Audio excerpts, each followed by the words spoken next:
একদিন এমনই কোনো জুমাবারে আল্লাহর হুকুমে পৃথিবী এক ঝাঁকুনিতে কেঁপে উঠবে। যেভাবে আজকের ভূমিকম্প মানুষকে ঘর বাড়ি, টাকা পয়সা, দালান সব ছেড়ে রাস্তায় বের করতে বাধ্য করেছে, সেই দিনও মানুষ ঠিক এমনভাবেই দৌড়াবে। সূরা জিলজালে আল্লাহ এ দৃশ্যের কথা আগেই বলে রেখেছেন।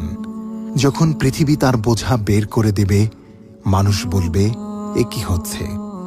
আজ যারা উঁচু ভবন থেকে কম্পনটা টের পেল, তারা বুঝেছে দালান যতই উঁচু হোক, জীবন আসলে কতটা ভঙ্গুর। এত সম্পদ, এত অহংকার এক সেকেন্ডেই তুচ্ছ হয়ে যায়। অদ্ভুত ব্যাপার হলো, ভয় কেটে গেলে মানুষ আবার আগের মতোই অন্যায় করতে শুরু করে। মানুষ কখনো শিক্ষা নেয় না। বাংলাদেশ একটি ভূমিকম্প প্রবণ অঞ্চল, আর ঢাকা শহর ঘনবসতিপূর্ণ। যদি রিক্টার স্কেলে ৭ বা ৮ মাত্রার ভূমিকম্প এখানে অনুভূত হয়, তাহলে রাজধানীর অধিকাংশ ভবন ধসে পড়বে বলে মনে করছেন বিশেষজ্ঞরা। বন্ধ হয়ে যেতে পারে বিদ্যুৎ ও যোগাযোগ ব্যবস্থা।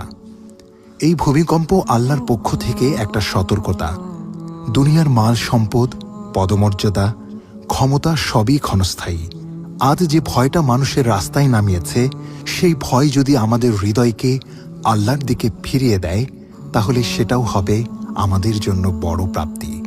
আসুন তাওবা করি, অন্যায়ের পথ থেকে ফিরে আসি, প্রস্তুতি নিই আখিরাতের।